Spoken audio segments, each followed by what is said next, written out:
planet is something you will not want to miss. There's so much to explore at UC this year, and we're making it easier than ever to connect with the topics that resonated most during the plenary session. With custom agendas aligned to each plenary theme, you can dive deeper into the ideas that matter most to you. Beyond the plenary, the rest of your week is all about building your skills. Starting Tuesday, you can choose from over 150 technical sessions designed to help you learn, grow, and apply new expertise. Joining me now to talk about how to make the most of these sessions is John Nelson, tech session expert who hosts one of the conference's most popular sessions of the year. John, welcome. Thank you, Christy. Tech sessions, yes. So this is where we get to dig deep on the tech that we're making for you and with you all. So whatever your GIS interest, I'm pretty sure you can find a tech session that'll suit your needs and you can nerd out with this. Also, these are the folks that are making the software. So it's a great opportunity to get the lowdown on news, tips, and tricks right from the source. I also hear we have something new this year called Spotlight Sessions. Can you tell me about those?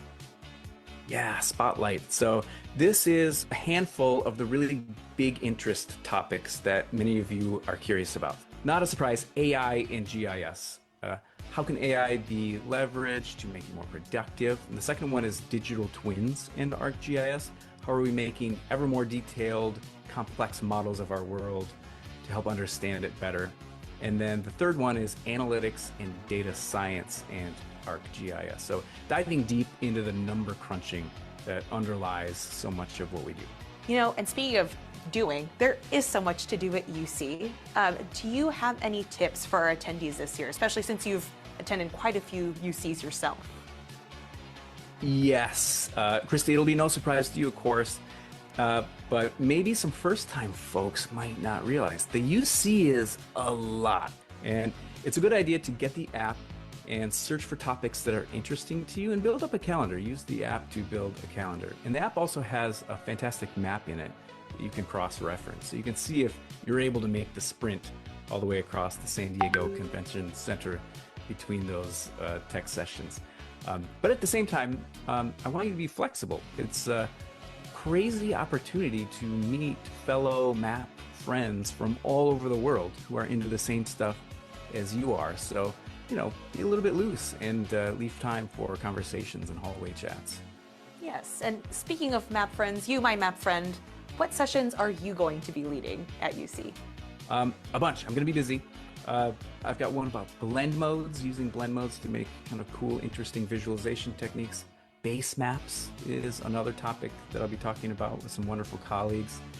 Map gallery fireside chat about maps that inspire. And then lastly, there's 3 offerings of this when it's wizardry, map wizardry. A lot of fun. We just goof around with the tools and see what we can make. Sometimes that's the best way to learn and see what's possible. Awesome. Well, thank you so much, John, for joining me, and I'll see you at the user conference. And for those of you attending remotely, you can participate virtually in your choice of over 75 live stream sessions during the week. Plus, over 100 recordings will be available for replay in August, so you can catch up on anything you missed. Between your different tech sessions, be sure to visit the Expo Hall, the ultimate hub for hands-on learning and collaboration. Here, you can browse information on our sponsors and exhibitors and explore an array of GIS-powered products and services. It's the perfect place to interact directly with sponsors and get answers to your toughest technical questions. To give us a better idea of how to navigate this massive space, let's hear from our Director of Services, Brian Cross, about how the Expo is organized. It's organized in a couple areas. So there's the product areas, all the technology. There's the industry areas, the application of GIS in different fields. And then right in the heart in the middle are all of our partners who do wonderful things with the technology. A second thing that we've been expanding is the idea of appointments, so that you don't have to wait in line to talk to a certain expert. In the services area, we are now doing online appointments where you can schedule time on something like solution diagramming or architecture and meet with an expert at a specific time. The Expo will be open Tuesday through Thursday with the hours listed right here. Make sure to plan your visits around your technical sessions. And remember, Wednesday evening is family night. Bring your family along to experience the amazing world of GIS and enjoy some fun, interactive exhibits together. There is still so much more to the user conference to experience. Make sure to visit the map gallery where you can browse hundreds of stunning data-rich map displays created by your peers. Balance your daily agenda and stay active with morning yoga and the Esri 5K Fun Run. Both are great activities that exercise your body and your mind. And of course, the Thursday night party, which is back at Balboa Park. Join your colleagues as we celebrate and reward your hard work from the week. Enjoy an evening of awesome entertainment, access to beautiful museums, delicious food, and fun activities for everyone. It's going to be an absolutely unforgettable experience. If you haven't finalized your schedule yet, head over to the Esri website or use the app to plan your week. Thank you so much for watching, and we'll see you in San Diego.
All right, so good morning, everyone.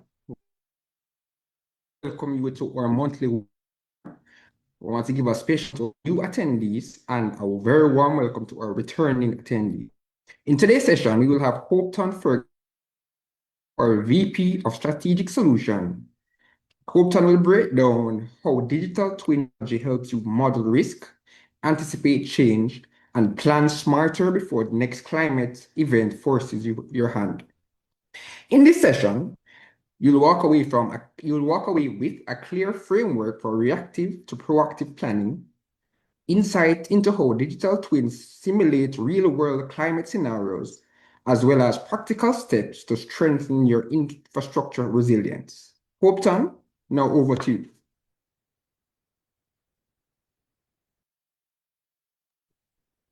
Hey, good morning, everyone. Pleasant morning to each and everyone connecting. Today, we're going to look at digital twins, building resilience to climate change, transitioning from reactive to proactive planning. So as Philip mentioned, thanks, Philip, for the introduction. My name is Hopeton Ferguson, Vice President for Strategic Solutions at Spatial Innovation. So in looking at the agenda at a glance, Philip would have done the welcome and introduction. We're going to dive straight into climate change and the planning challenges that we're faced with. We're going to look at digital twin. What is a digital twin? Core concept, the components, and what makes up digital twin transformation. After which we'll look at digital twin for climate resilience. We're going to look at a practical application of flood modeling and coastal risk and infrastructure planning. After which we'll look at a case study Caribbean case study, and that is the Bluefields digital twin, followed by future opportunities, roadmaps, and then we have some questions and answer. So again, welcome to everyone. The communities that we serve are on the front line of rapidly changing climate. And this session brings together professionals who share a common challenge and a growing urgency to act differently. So the challenge is climate change is accelerating, and the frequency and intensity of flood and drought, coastal erosion, sea level rise, and extreme weather events across the entire Caribbean and the globe. So traditional planning framework were not built for this pace of change. The good thing is that the opportunity exists, and digital twin technology offers a transformative shift, enabling communities, planners, and decision makers to simulate future risk, evaluate adaptation strategies, and make proactive, data-driven decisions before a disaster strike. So this webinar integrates geospatial technologies, artificial intelligence, remote sensing, and community knowledge to demonstrate smarter resilience, focused planning in action. So the objective of this webinar is to give a better understanding of what a digital twin is, look at climate resilience applications, look at the reactive versus proactive planning approach, look at decision-making support, and also look at the case study of Bluefields. So first of all, we would like to know which country you're in and which organization you work for. So if you could just drop that in the chat.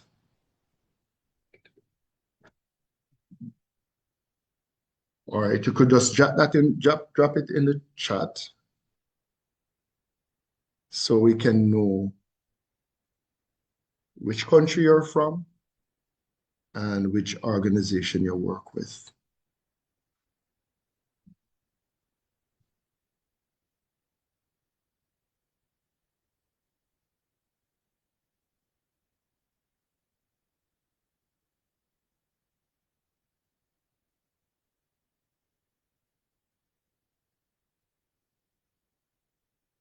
All right, give you another 10 seconds to.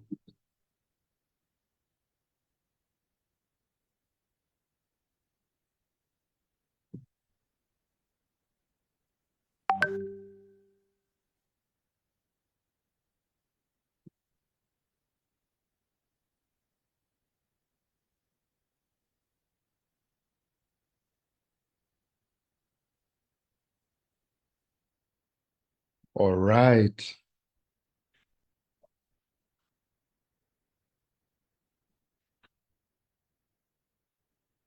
So the next question I have is, what climate-related challenge or concern you most in your work or community? Is it flooding? Is it coastal erosion? Is it drought? Or is it hurricane? Infrastructure? Sea level rise? You can just drop that in the chat.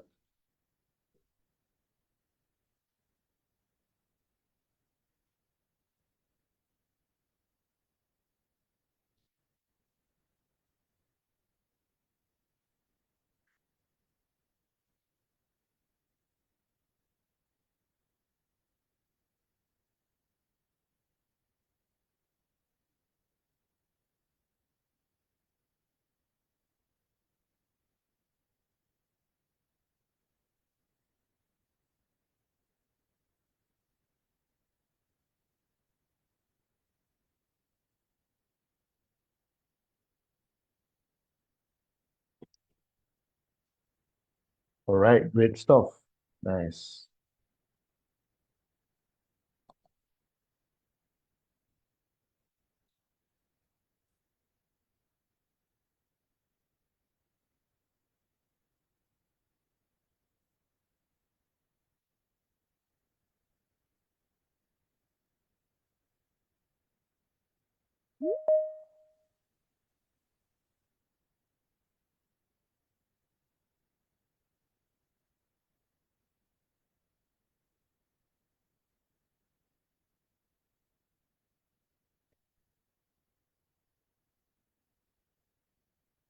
So climate change and the planning challenges that we are having. Climate risk are no longer distant projections, as we saw before. They are currently present at our doorsteps. It's realities that's reshaping the coastline and communities and critical infrastructure today. So the current reality, accelerating climate risk, where extreme rainfall events are taking place. Storms are delivering more rainfall in shorter time windows, overwhelming drainage systems, and triggering um, flash floods that were once rare. Rising sea levels and coastal erosion. So the sea levels are rising while wave action and storm surge accelerate shoreline retreat and permanently altering Caribbean coastlines. Extended drought. So we have prolonged dry periods, which are threatening agriculture and water supply, ecosystem stability, and disproportionately impacting rural and island communities. We're also having stronger hurricanes, so warmer ocean temperature are fueling more intense storms with Category 4 and 5 events becoming increasingly common across the Atlantic basin. In more recent time, we have heard of earthquakes, in Venezuela, in Japan, in Jamaica, all over. We are also experiencing heat wave, extreme heat wave in Europe, in all over in the Caribbean. So we are experiencing an accelerated climate risk. But there is limit to our traditional planning approach. So the convention planning system are designed for a more stable climate. They are struggling to keep pace with today's dynamic risk environment. So how does the traditional planning fail? First of all, it's reactive. It responds to disasters after they occur rather than anticipating and preventing them. It's fragmented. So it's siloed in terms of its data and decisions across agencies and prevent coordinated system level response. It's static. So plans and models do not update typically or dynamically, rather, as conditions and data and climate parameters change. It's data poor. So many communities, especially in small island states, lack the baseline data needed for robust risk analysis. The consequence of this is infrastructure damage that could have been avoided with advanced modeling, economic losses, disproportionately,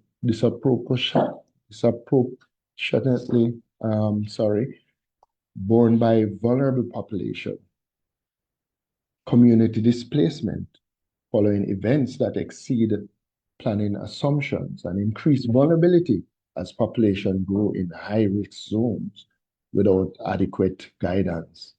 And also, we have slow recovery due to lack of pre-position data and response framework. So we cannot continue planning tomorrow's community using yesterday's information.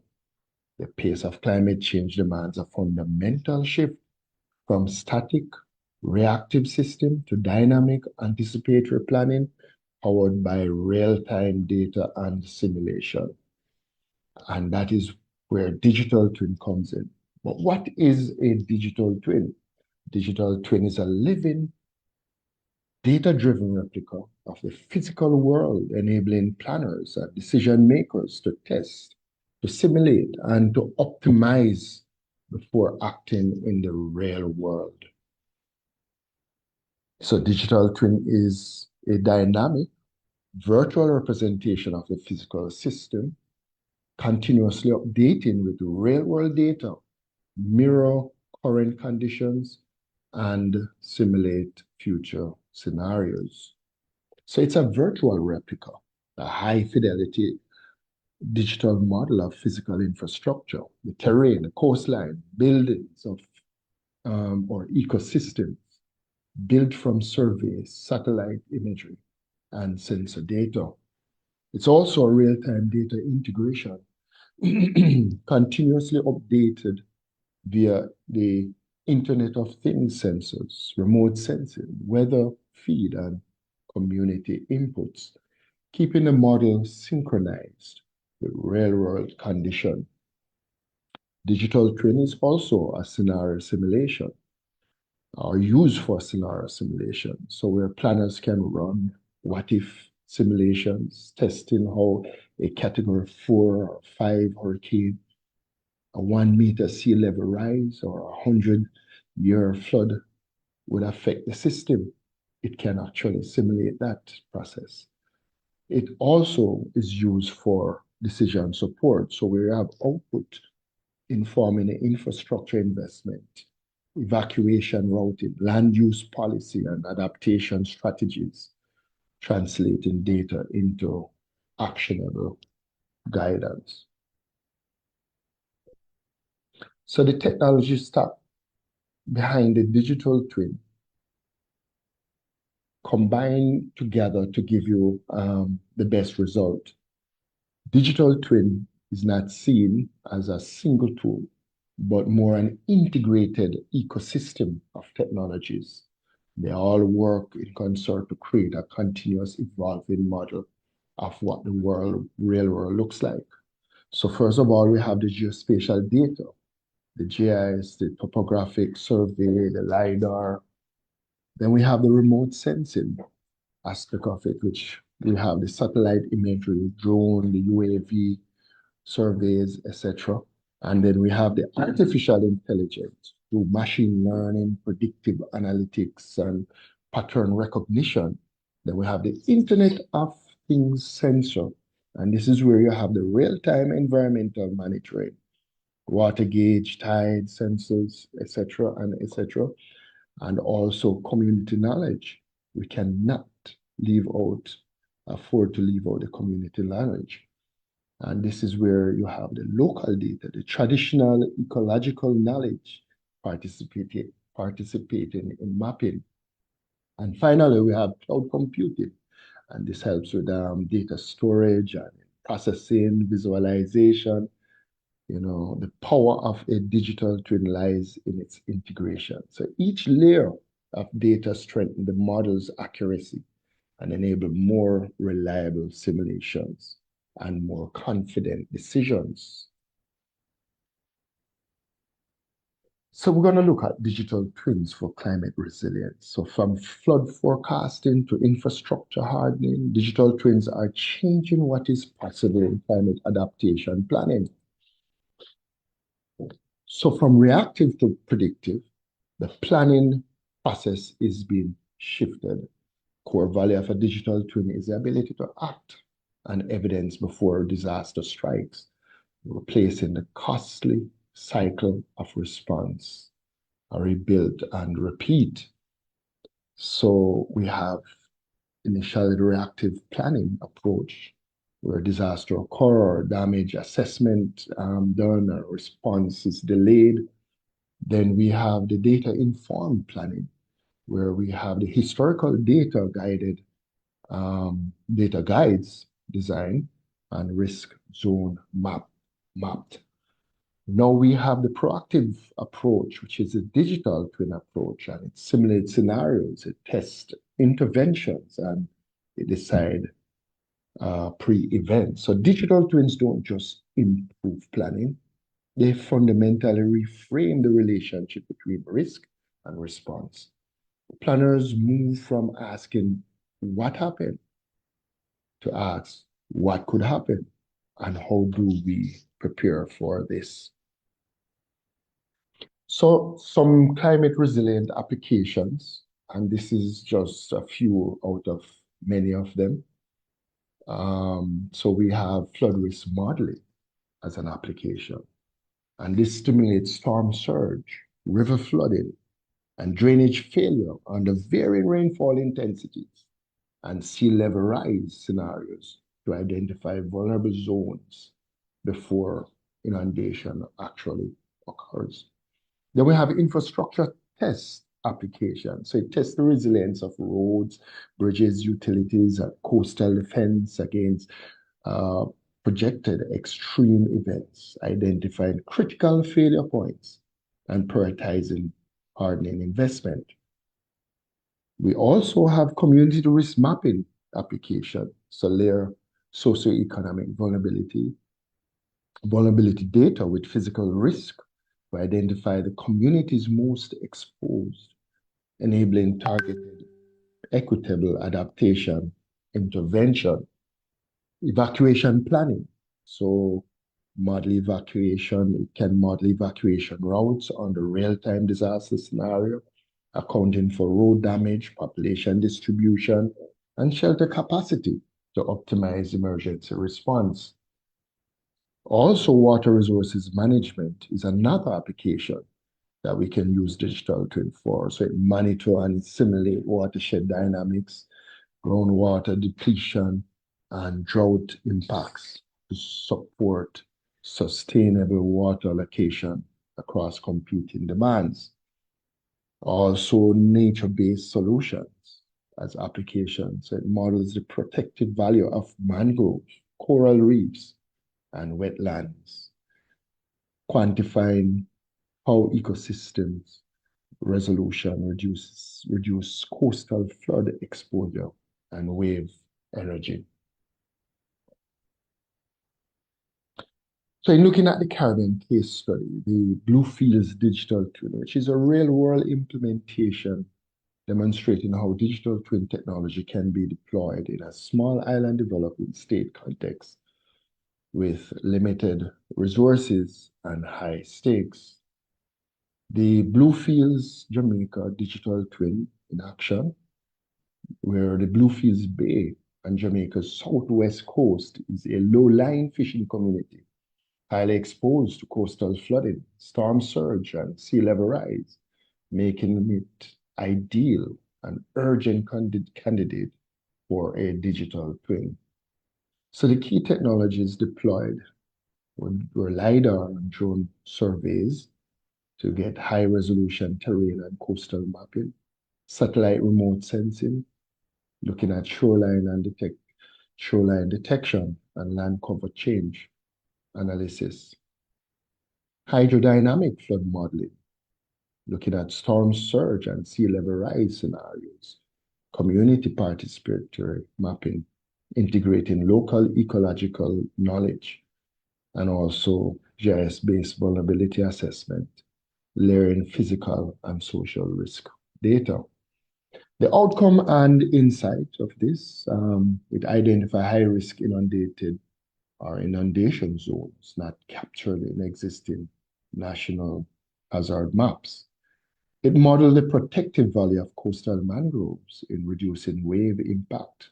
It produced scenario-based flood maps for 1 meter, 2 meter, and 3 meter sea level rise, and we'll see that in a few. It support community dialogue and manage retreat and relocation options. And also it provides evidence base for national climate adaptation policy submission. So the Bluefields case study demonstrates that digital twin approaches are viable even in data scarce, resource limited small island contexts. So when community knowledge and open source and different tools are come together, effectively integrating and creating the best digital twin. At this point, we'll take a look at what the Bluefields digital twin looks like.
All right, so that was the beautiful Bluefields community. Bluefields community is a typical small coastal village or settlement located in the parish of Westmoreland, southwest Jamaica, with a population of just under 4,000 persons. It's a village, Bluefields is a fishing community, and it's susceptible to natural hazard, typical to the Caribbean, Jamaica on a whole, and the Caribbean, as we have seen in the case of Hurricane Melissa. The Bluefields community consists of 10 districts. The community of Bluefields is pretty much hilly in most of the areas and enjoys heavy rainfall. The community is known for its natural resources and also known for tourism products. So there's a lot going on for the Bluefields community. At this point, we're going to take a look at the planning geoportal application.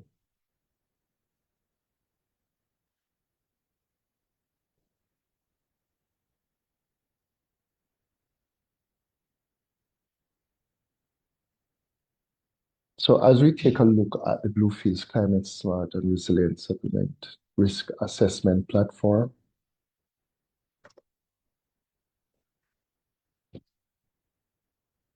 this is where a risk scenario or risk scenarios are modeled to take a first-hand view of the situation.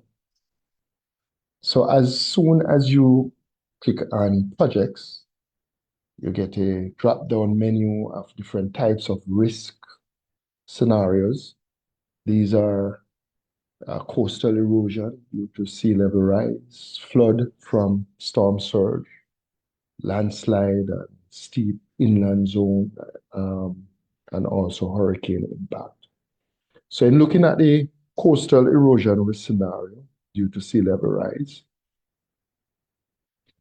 a comparison of NEPA's coastal flooding at 1, 5, and 10 meters above sea level estimates are based on LiDAR data from the digital twin and communities affected by potential future shoreline change.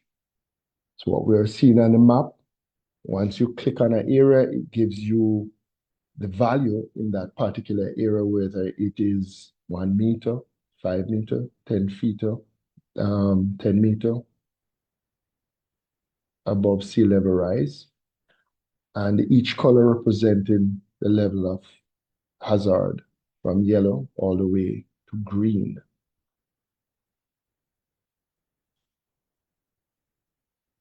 So once we have sea level rise, these are the potential affected communities. And this one is showing the potential affected buildings and infrastructure. And what this does is provide information so that planning can be done based on evidence, based on information. The digital twin actually pulls information from past event and create scenarios of future potential. We're now looking at the flooding from storm surge risk scenario. It simulates flooding impacts on the community due to sea level rise. We see after 2, 4, and 6 hours of continuous rainfall with 30 millimeter of precipitation per hour shows the effects on moderately permeable soils and buildings affected by the flooding. Coastal inundation shows all the affected population or properties and buildings in the area.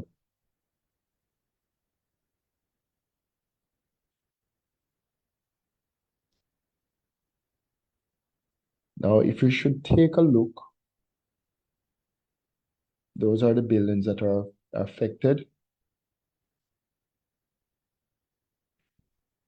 in yellow and red, and we can see where the areas have been flooded. The next one we're going to look at is the landslide in steep inland zone risk scenario. So the assessment of landslide risk based on NEPA vulnerability and earthquake risk. We have extreme slope and ground instability and buildings under potential risk from landslide. So we'll see the various categories, various areas affected by these.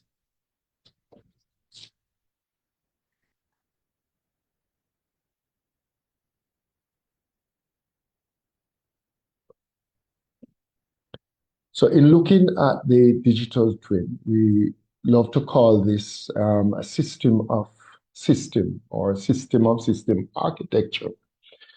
And by that we mean there is a system of record. That's how you store information. So it may be a video, it may be a photo, whatever it is, digital twin allows for information to be stored in one location that can be utilized for analysis and modeling. And that's the next system, the system of insight.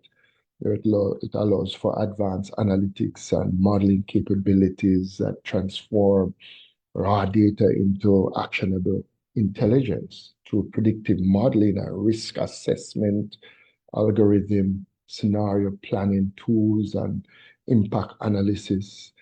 The system enables proactive rather than reactive approaches to climate resilient planning. And the final part of the system is the system of engagement. So it's a complete system. So once you have your data and once you analyze the data, then you want to share that information. So the system of engagement is a community-facing interface, and you know it allows for participatory um, um, tools for the community to use to interact, to connect, and to share information, different stakeholders coming together to see what is happening in a particular community. Along with this, you have mobile application, you have a web portal, and we'll go into that shortly. But pretty much it's a community platform and it collaborates and also a collaborative planning tool. And this system ensures the, the democratic participation in resilience planning processes.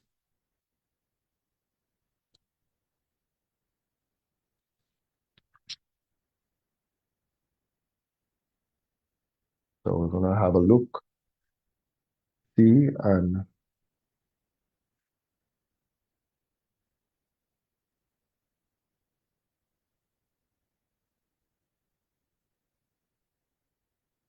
there we go.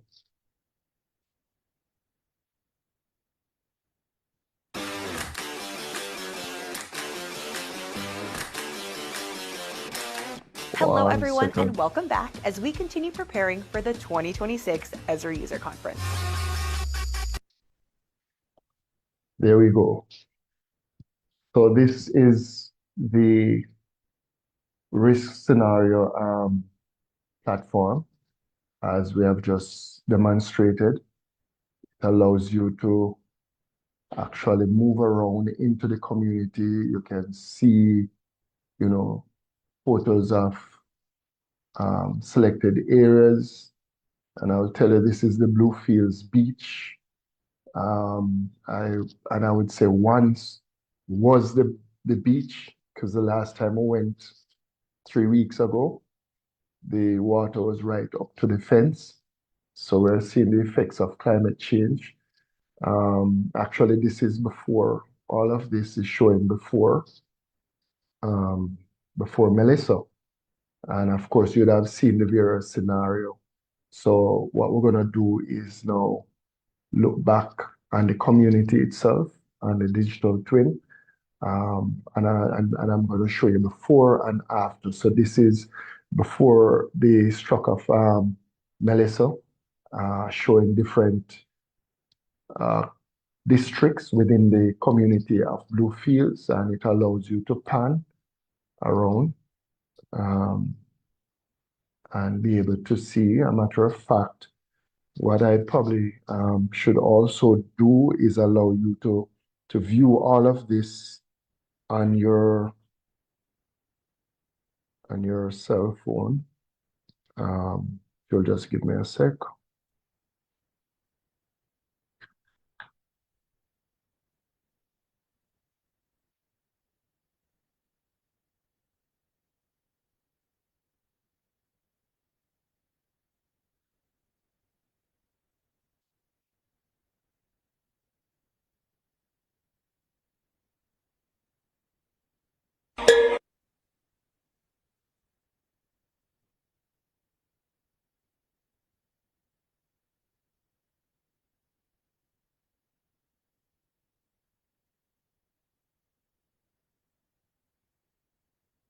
All right, so a QR code not coming up for you to scan that on your cell phone, but what I'll do is just walk you through it step by step.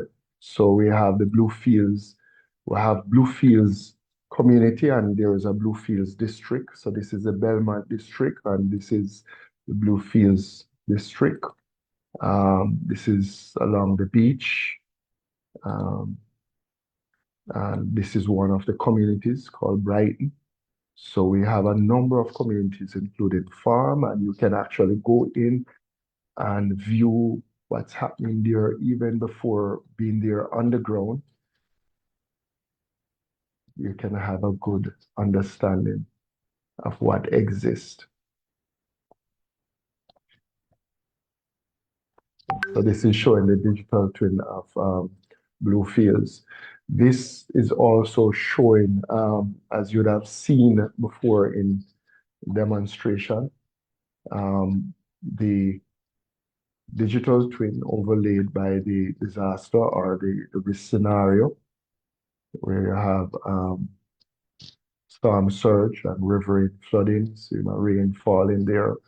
And once you have a certain level of rainfall over a period of time, then the next thing will happen is flooding. So there is a limit to what can take place. Now, all of this would have been done before Hurricane Melissa, and then we had an opportunity to compare the before and after. Look at the damage that was done by Melissa. So on your left, you will see before Melissa. On your right, you will see after Melissa, and this allows you to pan around. Once you move one map, the other one is moved, showing the exact location. You can actually zoom in on this. The buildings have been removed, most of them or a lot of them have been removed, and they're still trying to get back on their feet. But this would have taken immediately after Melissa struck.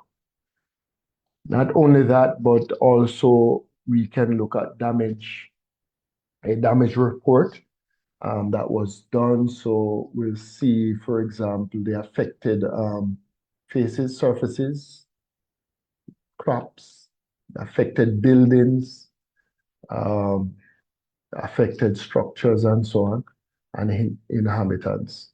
When you move around one, the other one is moved around, so you can zoom in and see what was before on your right and what's after on your left. So in red would be the buildings that have been damaged by Hurricane Melissa. So that is what the platform actually allows. Also, if you should zoom out, over here you'll see the affected land surface. So the more you zoom out, you're gonna see a update as to the residential versus agricultural versus the resort, all the different affected structures and properties. So since Hurricane Melissa, there has been quite a number of effort in the area in terms of different organizations assisting and helping to build back. So this map actually track what is happening in terms of the assistance being provided and the involvement of the inhabitants and various persons. So the digital twin, as we say, it's a live it's a live platform in which you can update information from now until whenever you want to. And it keeps on capturing information and allows you to use that information back into your planning process. And that is why it is very important to start look at proactive planning using the digital twin. This is a swipe map, actually. So if I swipe to the left, it shows you what's after. Swipe to the right, it shows you what before. So you can look at a particular building. For example, this one. This is what it looked like before, and this is what it looks like after. So this is a swipe map, we call it. So you can easily see, the effects of the hurricane. So we swipe to the left and to the right to see what is happening. Also, after the hurricane, we went in and we utilized a quick capture tool, which is a tool that you take photograph. It's set up so that you just take photograph of the damage area while you're driving through. So as the name suggests, quick capture, it captures information quickly from using your cell phone. And And this is one of the points that we would have captured after after the hurricane. So you go through and you actually see damage, and of course it has information on the damage or information that's useful to your planning process. So as you go through and you capture different points, this is another point. It's just showing you how devastated some of those buildings even after, and this was like months after, some buildings were pretty much flat on the ground. So it's a very, very, very cute tool, nice tool to use to capture information, update the digital twin, even on a daily basis. So at least you can see the progress of even reconstruction, the progress of, or even any new activity taking place. This is the planning portal, which is pretty much used for planning purposes. This is what we would have you'd have seen this already with the different risk models and risk scenarios. The planning portal also has, the ability, this is a mobile application. It has the ability for you to actually capture information as you go along. And this is separate from the quick capture. So persons went into the field. Matter of fact, community members went into the field to capture information on the community, on the residents. So we can see from a quick glance the names of the surveys, the number of surveys, name of respondents, the districts that have been surveyed, taking some time to come up, and also the gender. So all of this information can be captured and displayed. So it would be displayed on this side. These are the different districts, the gender, the male, female. Some prefer not to say, but actually it captures the information and display it in this age group. So it shows the age group of the persons living in the area. So quite a lot of information that you can get from this. So when the information was captured, this is actually a operation dashboard. It's displayed on the operation dashboard. On your left, you'll see the surveyors, names of the surveyors, the number of buildings they would have captured or recipients. We have 434 surveys done at that point in time.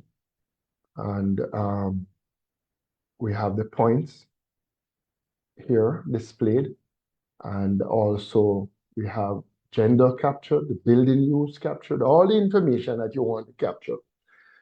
What we're actually doing is building this information base so that better planning can be done based on information. One of the things that we did was to actually click on a point, and in clicking on that point, it gives you even more detailed information. Now, the tool is this versatile that we have a map of the area, and we can easily see what is happening at a particular point in time in the area. For example, we have done a drive-through. And if I, for example, want to say, let me see what is happening at Robbins River. So I click closer to Robbins River, and what it does is that it brings up a photo or a video of that particular point that you have clicked on. And when I click on this, then it takes me to where that video is so that I can have a better idea as to what is happening in that area. So actually it goes to, so this is a drive-through that was done so you can know that, okay, Rabbit River looks like this, you know.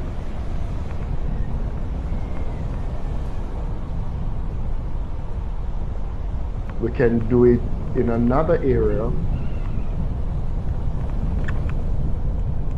and we can see, let me click again, okay. So this is the Bluefields Beach. They're showing a photo of the Bluefields Beach. So wherever it is that you are, wherever it is that you want to capture your information, you can do that with the digital twin. This is another drive-through of another area. And this is actually heading out of Bluefields. So you actually see some of the buildings and see what is happening and taking place there.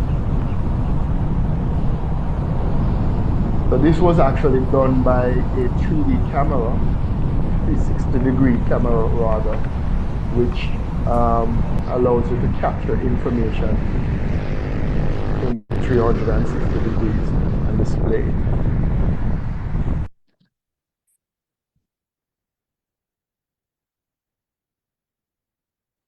So that is a system of record where you store your information, a system of insight, and a system of engagement, which allows you to share that information. So I'm going to skip over some of these slides, which you would have seen before. This is a mobile app, as I mentioned, that you have your points taken, click on a point, and it gives you more information. This is the map that you just saw, where you can actually see anywhere you want to see in a particular area. And we're still on the platform, which this allows you to store quite a lot of information. You're having an event in the community, you can update it. You can update this event calendar, and so that everybody can see what is happening, what is taking place, and what's planned next. And this is what the community members looking like. This was a training that was done, and also a demonstration to some kindergartens who are very excited about the digital twin. So these are the QR code. I'll share them with you based on your registration. We'll share this with you so you can actually scan this, and it will take you to what we have demonstrated on the planning portal. So you will be able to go in and you'll be able to move around and see what is there. A matter of fact, if you have scanned this QR code, what it pretty much does is take you into the area. So when you move your phone around, then it shows the new environment you're planning, you're actually projecting your phone on. So if you move it up, it shows the sky. If you move it down, it shows the ground. If you move it around, it shows all the communities around you. So we'll need to share these with you, and these we have just gone through. So in all of that, there must be some lessons learned from the Bluefields project. One of them is community knowledge is critical. So when you're doing a digital twin, local lived experience, fill data gaps that satellite and sensor data cannot capture, and engagement is not optional, it is foundational. Also, integration improves planning. So you combine multiple data source and it produces a more accurate and actionable picture than any single data set alone. Visualization drives engagement. So decision makers and community members respond more effectively to 3D visualization than to spreadsheets or written reports. And finally, evidence-based decisions. So digital twin shift planning conversation from opinion-based to data-driven, as you have seen all the data collection, and it improve outcome and build institutional trust. So future opportunities and implementation roadmap. So digital twin technology is not or is not a distant ambition. It is deployable today. The pathway to implementation requires strategic investment, institutional will, and collaborative data sharing framework. Step one, build the data foundation, as we have seen. Step two, establish partnership. Step three, have a pilot done, and then you scale that up. And that is how you get your digital twin.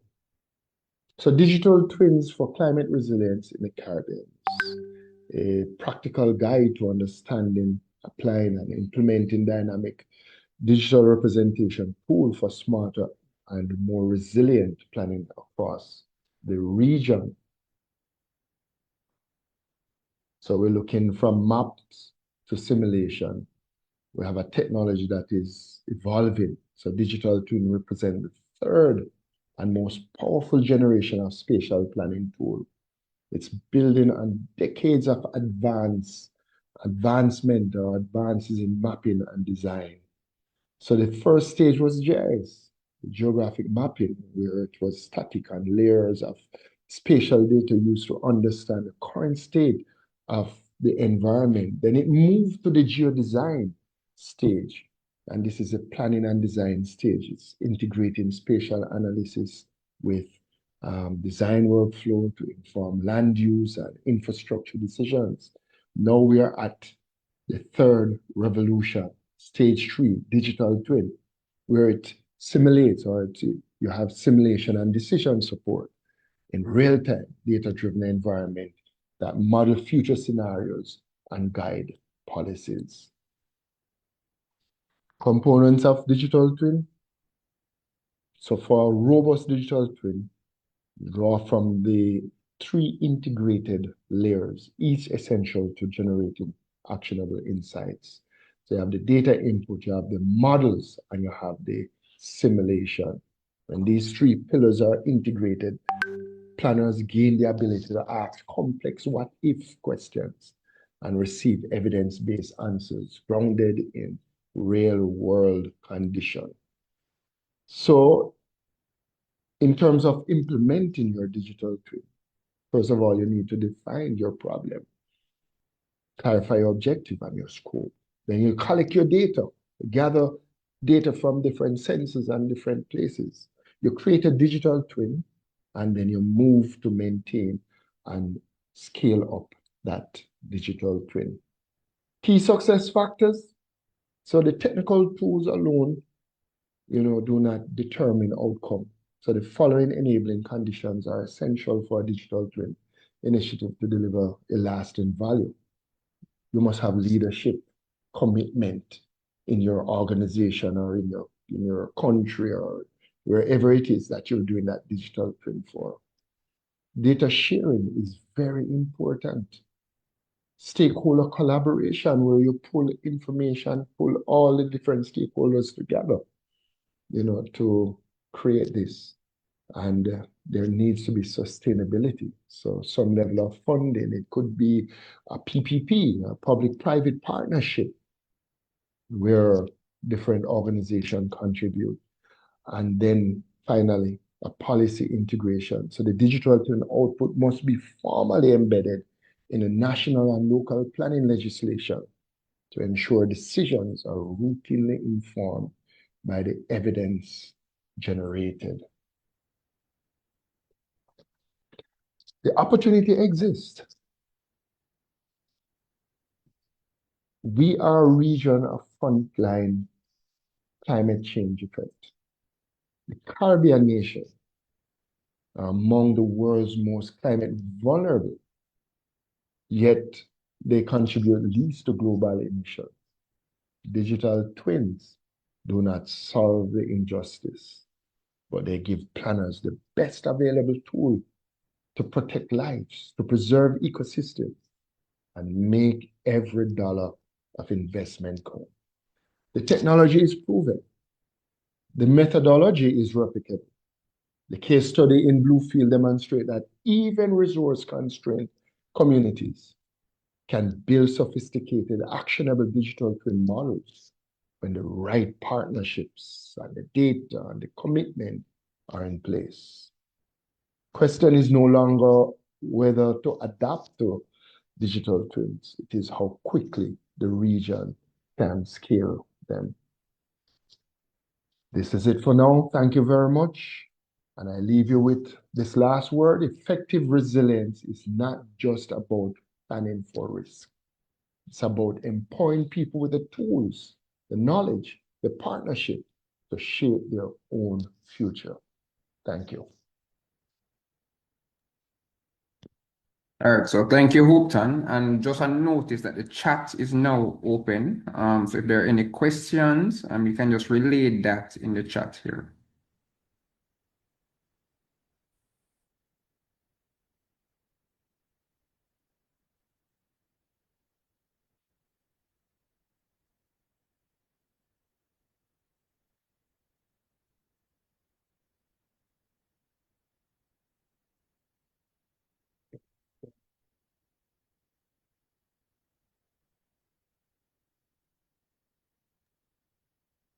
So there was a question, so is there a recording or presentation available after? So just confirming that there will be a recording and presentation uploaded to our YouTube channel.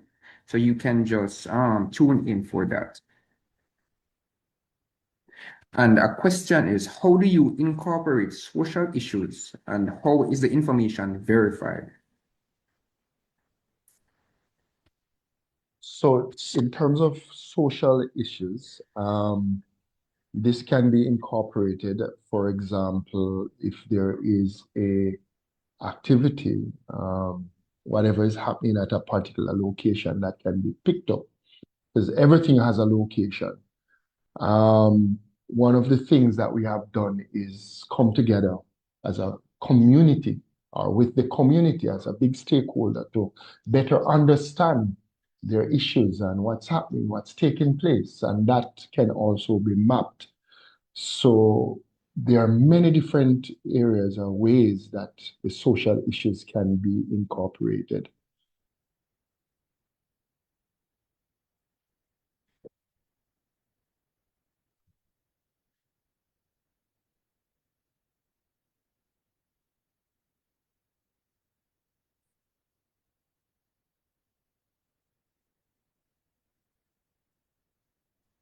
Are there any questions?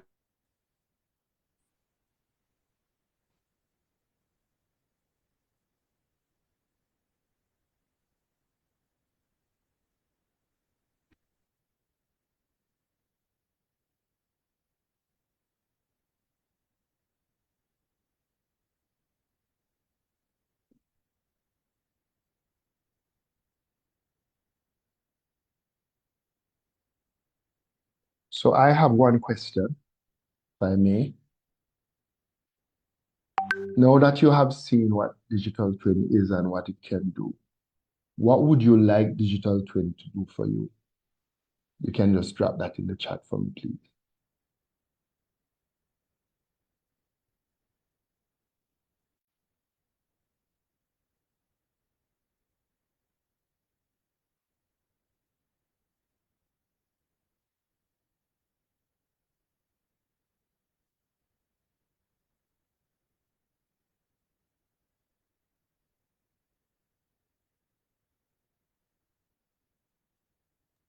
Alternatively, if persons are more comfortable speaking, you can just raise your hand and you can be promoted to the panel.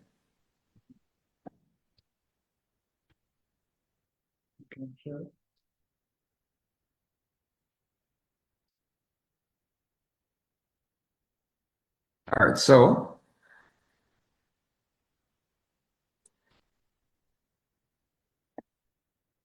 there's a proposition to you, Hopeton, to give a digital twin of a proposed housing development.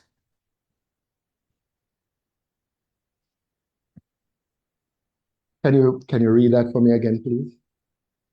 All right, so give me a digital twin of a proposed housing development. Okay, sounds good. I love that. Um, so really, if a truth, just to talk a little about that. One of the things that in the past persons would have just, or developers would have just built. There's a nice piece of land, yes. Um, and they can actually make a lot of money from it because of the number of houses that they can put on it and so on. But think about it. You have spent hundreds of millions of dollars building that big development only to find out that um, you know, it's a flood prone area or a river runs through that area. That information and knowledge you won't necessarily have or know, except it's captured in, for example, a digital twin. Now, it is important to pull all the information related to potential hazard or disaster. It could be, a fault line. You build on the fault line, and right after you build that building, it open in two. The building it crack and open in two. So many things can happen as a result of not having enough information. So the first thing you're going to do is use the tool to look at the area, even the things that you can't see, for example, liquefaction, but it's documented. So once that information exists, you can go on the digital twin and you can pinpoint that this particular area is prone to liquefaction or to different hazards. As a result, you're going to avoid that or mitigate it or work around it.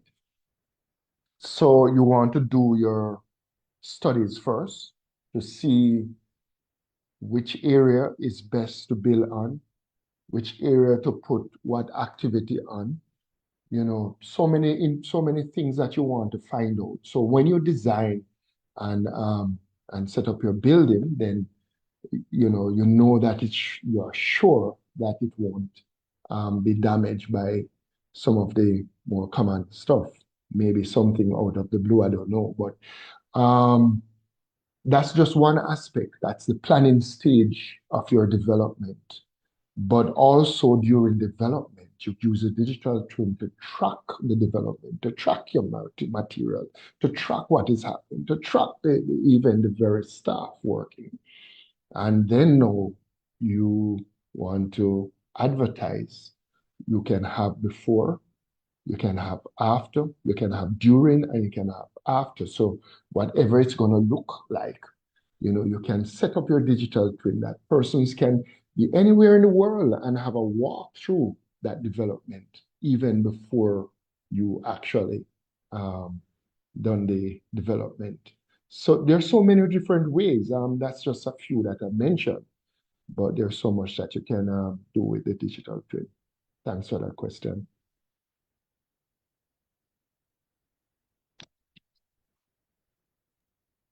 All right, so could there potentially be a digital twin for an entity trying to manage roads on an island-wide scale?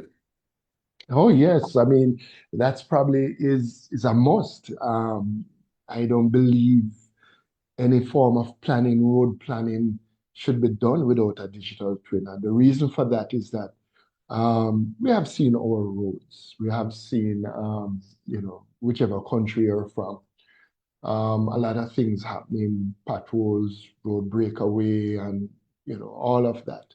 You can model all of that before it happens.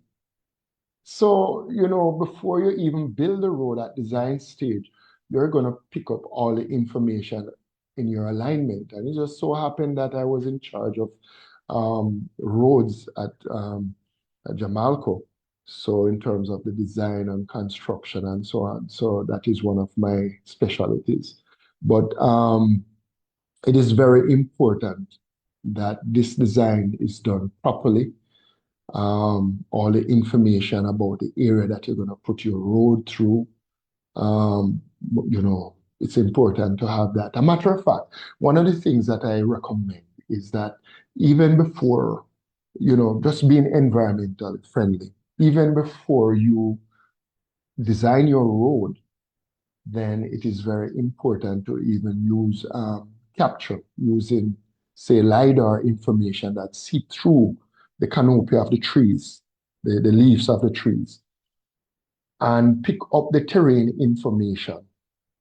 Use that so that you don't have to disturb then, and then only to find that this is not the right alignment. Let us use another alignment. Before you know it, it disturbs so much area. When you use the LiDAR, you can get the same information and you can do your design, and you can have the best roads built, safest road, safest route, um, because you'd have considered the limestone, you'd have considered we have a sinkhole, you'd have considered uh, there is something that gap in the earth, a number of things to consider. So it is very important and safe to use tools such as a digital twin to build your road to ensure that it lasts.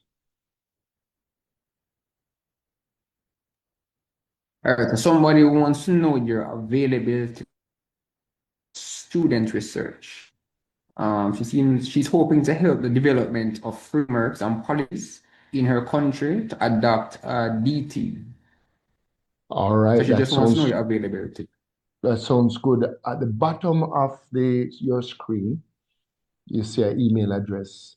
So you can send a note to me and we can connect and talk about that. So feel free, send your email, send your requests, everyone, so that we can best serve you in the best way. Are there any more questions? What I want to do is just throw out a small poll as to the questions I asked before, but the chat was locked. Can I go ahead, Philip? Yeah, go through. All right. So this is the first poll being launched.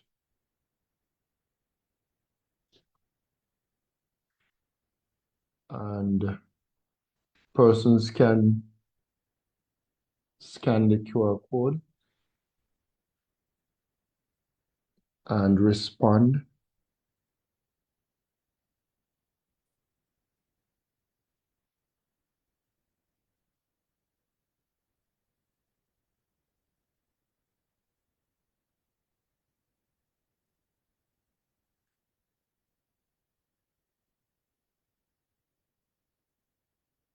So we have, all right, just wait 1 more minute. No, sorry, 10 more seconds. And then look at we're in the poll.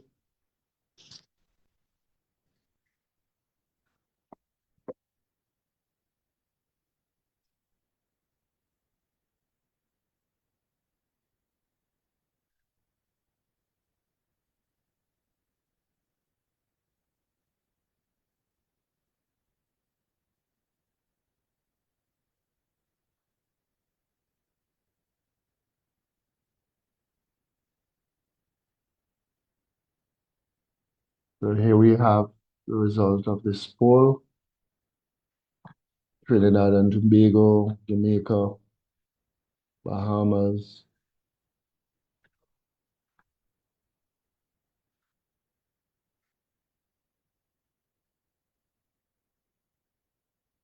and these are the various places of work: university, energy ministry, and so on.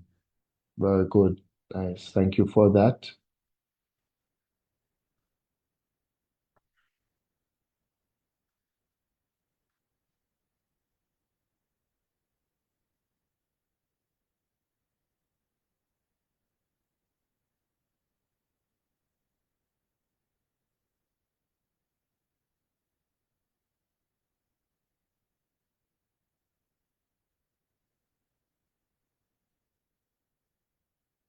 There was another question, poll question.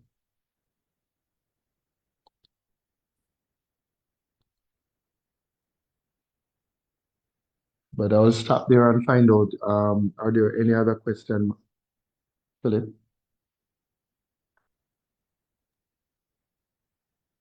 None that I'm seeing at the moment. But as I said, if there are any other questions, feel free to reach out in the chat. If you wish to speak, just raise your hand and we can promote you to the panel.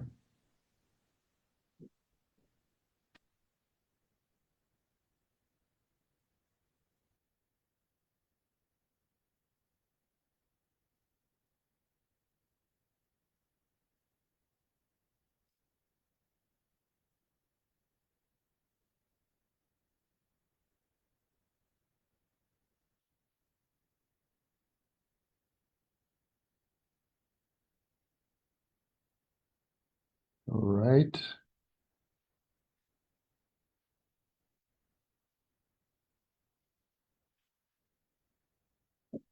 I think that's all for question for now.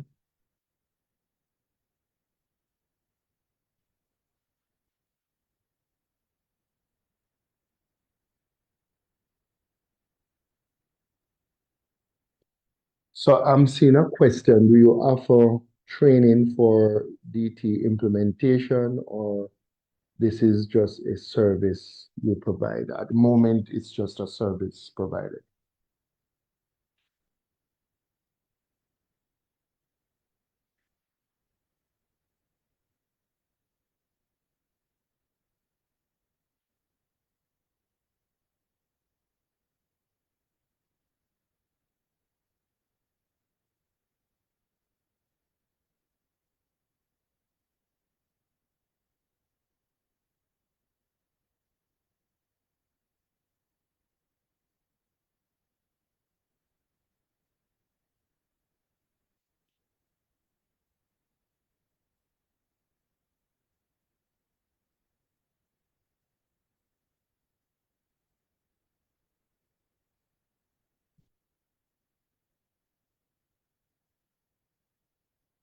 Okay, great. So where Crystal Cooper said, I'm hoping to help in the development and framework and policy in my country. In my country to adopt a digital twin. That's very good. That's the whole push, and I like that interest, Crystal. Just touch base with us if you need any assistance.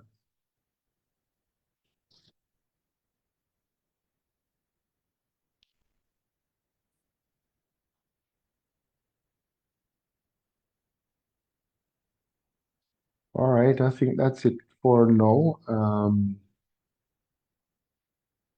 Please feel free to write us. Send an email if you need any.